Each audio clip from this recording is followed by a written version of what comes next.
Hi everyone, జై Janasena Gopalakrishna logs కి తిరిగి స్వాగతం. పెద్దపాడు గిరిజన గ్రామానికి ఇచ్చిన హామీని నిలబెట్టుకున్న ఉప ముఖ్యమంత్రి పవన్ కళ్యాణ్ గారు డుంబ్రిగూడ నుంచి పెద్దపాడు వరకు రోడ్లు, ఇళ్లు, అంగన్వాడీ కేంద్రాలు నిర్మాణం పూర్తి కావడంతో అక్కడి గిరిజనుల జీవితాల్లో మార్పు స్పష్టంగా కనిపిస్తోంది. మాట నిలబెట్టుకున్న గిరిజనుల ఆశాదీపం ఉప ముఖ్యమంత్రి పవన్ కళ్యాణ్ గారు. అరకు, డుంబ్రిగూడ, చింతపల్లి ప్రాంతాలు ప్రకృతి అందాలు అపారంగా ఉన్న అక్కడి గిరిజనుల జీవితాల్లో ఇంకా ఎన్నో కష్టాలు ఉన్నాయి.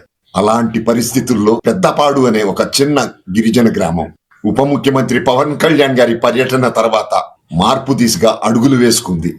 కొద్ది నెలల క్రితం డుంబ్రిగూడ మండలం పెద్దపాడు గ్రామాన్ని ప్రత్యక్షంగా సందర్శించిన పవన్ కళ్యాణ్ గారు గ్రామంలో రోడ్లు లేవని, కూలిపోయిన ఇళ్లను, చదువు చెప్పే అంగన్వాడీ కూడా లేక పిల్లలు చెట్ల నీడలో చదువుకుంటున్నారని చూశారు.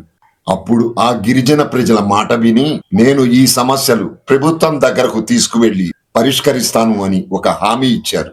చూడండి ఫ్రెండ్స్, ఇక్కడ ప్రధాన సమస్య రోడ్లే.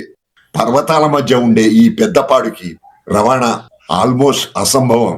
అత్యవసర వైద్య సేవలు, విద్య, సరుకుల రవాణా అన్నీ కష్టమే. ఇప్పుడు ఆ పరిస్థితి మారుతోంది. ప్రభుత్వం ప్రత్యేక నిధులు మంజూరు చేసి గ్రామానికి కలుపుతూ కొత్త రహదారి పనులు ప్రారంభమయ్యాయి.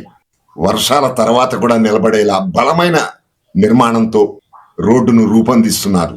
ఇక ఇళ్లు లేక ప్లాస్టిక్ షీట్లతో, చెక్కతో, మట్టితో కట్టిన గుడారాలలో జీవనాలు సాగిస్తున్న అనేక కుటుంబాలున్నాయి ఇక్కడ. ఉప ముఖ్యమంత్రి పవన్ కళ్యాణ్ గారి మాట ప్రకారం గిరిజన కుటుంబాలకు దశల వారీగా ఇళ్లు నిర్మిస్తున్నారు. భద్రత, నీటి సౌకర్యం, విద్యుత్తో కూడిన ఈ ఇళ్లు ఆ గిరిజనుల జీవితాల్లో పెద్ద మార్పుకి నాంది అవుతోంది. పిల్లలు చెట్ల నీడలో కాకుండా సురక్షితమైన గదుల్లో చదువుకుంటున్నారు. పిల్లల చదువు కోసం తిరిగి అంగన్వాడీ స్కూలు ఏర్పాటవుతోంది. పోషకాహారం, ప్రాథమిక విద్య తొలి అడుగు మారుతోంది. పవన్ కళ్యాణ్ గారు ఇక్కడికి వచ్చి వెళ్లిన తర్వాత మమ్మల్ని మర్చిపోలేదు అంటున్నారు ఆ గిరిజన గ్రామస్తులు. మా ఊరి రోడ్డుని చూసి మాకు కూడా ఒక జీవితం ఉందనే నమ్మకం వచ్చిందని అంటున్నారు ఆ గిరిజన ప్రజలు. చూడండి ఫ్రెండ్స్, మాట ఇచ్చే రాజకీయ నాయకుల్ని అనేక మందిని చూసాం మనం, కానీ మాట నిలబెట్టుకునే నాయకులు చాలా చాలా అరుదు. డుంబ్రిగూడ, పెదపాడులో జరుగుతున్న ఈ మార్పు అక్కడి గిరిజనులకు కొత్త భవిష్యత్తుకు నాంది.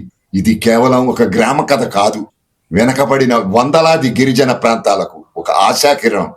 పెద్దపాడు మారిపోతోంది. పవన్ కళ్యాణ్ గారి మాట నిలిచింది. రోడ్లు, ఇళ్లు, అంగన్వాడీ స్కూల్స్ గిరిజనులకు కొత్త జీవితాన్ని ఇచ్చింది. ఇప్పుడు స్థానిక గిరిజనులు చెప్పేది ఒక్కటే, అక్కడ మేము రోడ్లు లేకపోతే ఆసుపత్రికి వెళ్ళలేకపోయే వాళ్ళం ఇప్పుడు మా పిల్లలు సురక్షితంగా స్కూలుకి వెళ్తున్నారు. ఇలా ఇచ్చిన మాటను నిలబెట్టుకుంటూ ఉప ముఖ్యమంత్రి పవన్ కళ్యాణ్ గారు గిరిజన ప్రజల మనసు దోచుకుంటున్నారు. Thank you Pawan Kalyan sir అంటూ ఆ గిరిజనులు ప్రత్యేక ధన్యవాదాలు తెలియజేస్తున్నారు. ఈ గిరిజన గ్రామాల అభివృద్ధికి సహాయ సహకారాలు అందిస్తున్న పవన్ కళ్యాణ్ గారికి రుణపడి ఉంటామని ఆ గిరిజనులు అంటున్నారు. ఈ రహదారి ఒకప్పుడు రాళ్లు రప్పలతో ఉండేది. మరి ఇప్పుడు 1,85,00,000 ఖర్చు పెట్టి 2 కిలోమీటర్ల తారు రోడ్డు నిర్మించారు. గిరిజన గ్రామస్తులు ఆనందిస్తున్నారు. సీసీ రోడ్లు, ఇళ్లు నిర్మిస్తున్నారు. అంగన్వాడీ స్కూల్ కూడా నిర్మాణంలో ఉంది.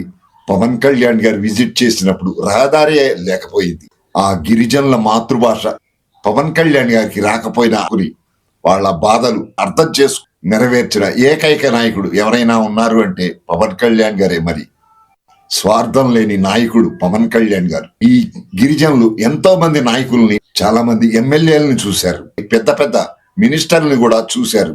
ఇలా రహదారులే లేకుండా అభివృద్ధికి దూరంగా ఇంకెన్నాళ్ళు ఉంటారు అని ఆలోచించిన ఏకైక నాయకుడు ఎవరైనా ఉన్నారు అంటే one and only Pawan Kalyan గారు. ఇది నేనంటున్న మాట కాదు, ఈ రోజు అక్కడి గిరిజనులు చెబుతున్న మాట. ఫ్రెండ్స్, ఈ వీడియో కనుక మీకు నచ్చితే లైక్ చేయండి, మీ అభిప్రాయాన్ని కామెంట్ గా రాయండి. మళ్ళీ వచ్చే వీడియోలో కలుద్దాం. చూశారు కదా ఫ్రెండ్స్, మీకు గనక ఈ వీడియో నచ్చినట్లయితే ఒక లైక్ చేయండి, అలాగే మీ అభిప్రాయాన్ని కూడా కామెంట్ చేయండి. సబ్స్క్రైబ్ చేసుకునేవారు, కొత్తగా చూస్తున్నవారు సబ్స్క్రైబ్ చేసుకోగలరు. Thank you subscribers. గోపాలకృష్ణ అంటే జై జనసేన, జై పవన్ కళ్యాణ్, జై హింద్.